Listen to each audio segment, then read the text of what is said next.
Guys, dito kami sa sa Kagsawa.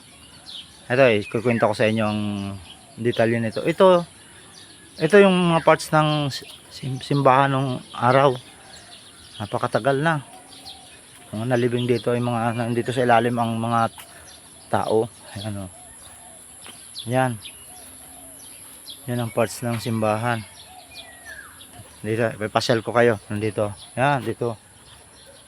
Dito yung mga parts ng simbahan. Ito. Yan. Mapansin nyo yan.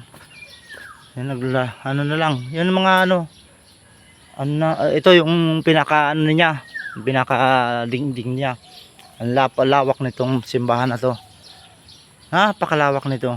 Sa ilalim daw nito, narito yung narito yung mga tao na nalibing ng buhay.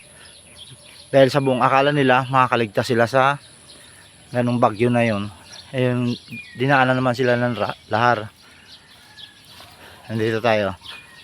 Tuturo ko kayo dito sa yan. Ito na tayo. Ito. Wariin mo na lang lawak niyan. Yan o. Yan na lang yung simbahan, ang simbahan ito. Simbahan na to. Ayan.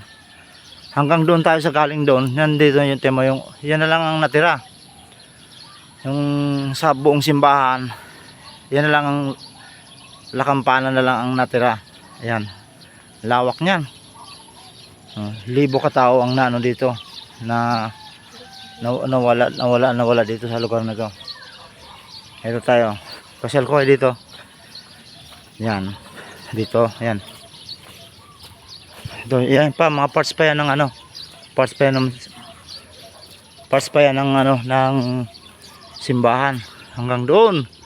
Dulo na 'yon. Volcano. Lawak. Yan ang volcano. At ito yun din may volcano yan Ayan Ayan Diba parang malayo dito kaya lang siyempre lahar. Nandito tayo ngayon sa may ito rin yung parts ng Kagsawa. Yan. Ito yung niya. Early church was born 25 after 1924. 1724. Tapos authorization of Kagsawa meeting at Ligao July 1814. Parts of Daraga.